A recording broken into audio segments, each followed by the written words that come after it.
ಪಶ್ಚಿಮ ಏಷ್ಯಾದಲ್ಲಿ ನಡೆಯುತ್ತಿರುವ ಉದ್ವಿಗ್ನತೆಯ ನಡುವೆ ಅಮೆರಿಕ ಅಧ್ಯಕ್ಷ ಡೊನಾಲ್ಡ್ ಟ್ರಂಪ್ ತೆಗೆದುಕೊಂಡ ಅದೊಂದು ನಿರ್ಧಾರ ಎಲ್ಲರನ್ನೂ ಬೆಚ್ಚಿ ಬೀಳಿಸಿದೆ.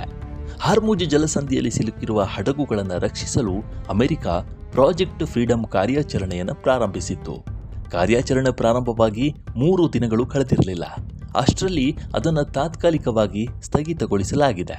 ಹಡಗುಗಳಿಗೆ ಸುರಕ್ಷಿತ ಮಾರ್ಗವನ್ನು ಒದಗಿಸಲು ಅಮೆರಿಕ ಪಡೆಗಳನ್ನು ನಿಯೋಜಿಸೋದು ಈ ಕಾರ್ಯಾಚರಣೆಯಲ್ಲಿ ಸೇರಿತ್ತು. ಕಾರ್ಯಾಚರಣೆಯ ಭಾರೀ ಸಂಭ್ರಮದಿಂದ ಪ್ರಾರಂಭವಾಯಿತು. ಆದರೆ ಟ್ರಂಪ್ ಅದನ್ನು ಹಠಾತ್ತನೆ ನಿಲ್ಲಿಸಲು ನಿರ್ಧರಿಸುವ ಮೂಲಕ ಎಲ್ಲರನ್ನೂ ಅಚ್ಚರಿಗೀಡು ಮಾಡಿದ್ದಾರೆ. ಆದಾಗ್ಯೂ ಕಾರ್ಯಾಚರಣೆ ಸಂಪೂರ್ಣವಾಗಿ ಸ್ಥಗಿತಗೊಳಿಸಲಾಗಿಲ್ಲ, ಬದಲಾಗಿ ವಿರಾಮ ನೀಡಲಾಗಿದೆ. ಪ್ರಾಜೆಕ್ಟ್ ಫ್ರೀಡಮ್ ಪ್ರಾರಂಭವಾದ ಕೆಲವೇ ಸಮಯದಲ್ಲಿ ಇರಾನ್ UAE ಮೇಲೆ ದಾಳಿ ಮಾಡಿದ್ದು, ಇದರ ಬೆನ್ನಲ್ಲೇ ಟ್ರಂಪ್ ಈ ನಿರ್ಧಾರವನ್ನು ತೆಗೆದುಕೊಂಡಿದ್ದಾರೆ. ಪ್ರಾಜೆಕ್ಟ್ ಫ್ರೀಡಮ್ ಅನ್ನು ಸ್ಥಗಿತಗೊಳಿಸುವ ಬಗ್ಗೆ ಇರಾನ್ ಜೊತೆಗಿನ ಮಾತುಕತೆಗಳಲ್ಲಿ ಗಮನಾರ್ಹ ಪ್ರಗತಿ ಕಂಡು ಬಂದಿದೆ ಎಂದು ಒಪ್ಪಂದವನ್ನು ಅಂತಿಮಗೊಳಿಸಲು ಪ್ರಯತ್ನಗಳನ್ನು ಮಾಡಲಾಗುತ್ತಿದೆ ಎಂದು ಟ್ರಂಪ್ ಹೇಳಿದ್ದಾರೆ. ಪಾಕಿಸ್ತಾನ ಸೇರಿದಂತೆ ಹಲವಾರು ದೇಶಗಳ ಕೋರಿಕೆಯ ಮೇರೆಗೆ ಈ ಕ್ರಮವನ್ನು ತೆಗೆದುಕೊಳ್ಳಲಾಗಿದೆ ಎಂದು ಹೇಳಿದ್ದಾರೆ. ಆದರೆ ಕತೆ ಅಲ್ಲಿಗೆ ಮುಗಿಯೋದಿಲ್ಲ. ಇರಾನ್ ವಿರುದ್ಧದ ದಿಗ್ಬಂಧನ ಪೂರ್ಣ ಪ್ರಮಾಣದಲ್ಲಿ ಮುಂದುವರಿಯುತ್ತೆ ಅಂತ ಟ್ರಂಪ್ ಸ್ಪಷ್ಟಪಡಿಸಿದ್ದಾರೆ.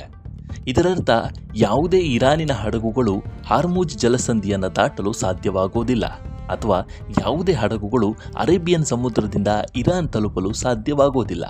ಇದರರ್ಥ ಮಿಲಿಟರಿ ಒತ್ತಡ ಕಡಿಮೆ ಆಗೋದಿಲ್ಲ, ತಂತ್ರವನ್ನು ಮಾತ್ರ ಸ್ವಲ್ಪ ಬದಲಿಸಲಾಗಿದೆ.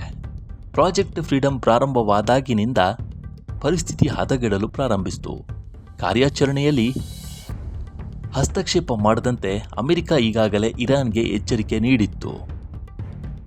ಇದರ ಹೊರತಾಗಿಯೂ ಇರಾನ್ US ನೌಕಾಪಡೆಯ ಹಡಗುಗಳು, ವ್ಯಾಪಾರಿ ಹಡಗುಗಳು ಮತ್ತು UAE ಮೇಲೆ ದಾಳಿ ಮಾಡಿತು.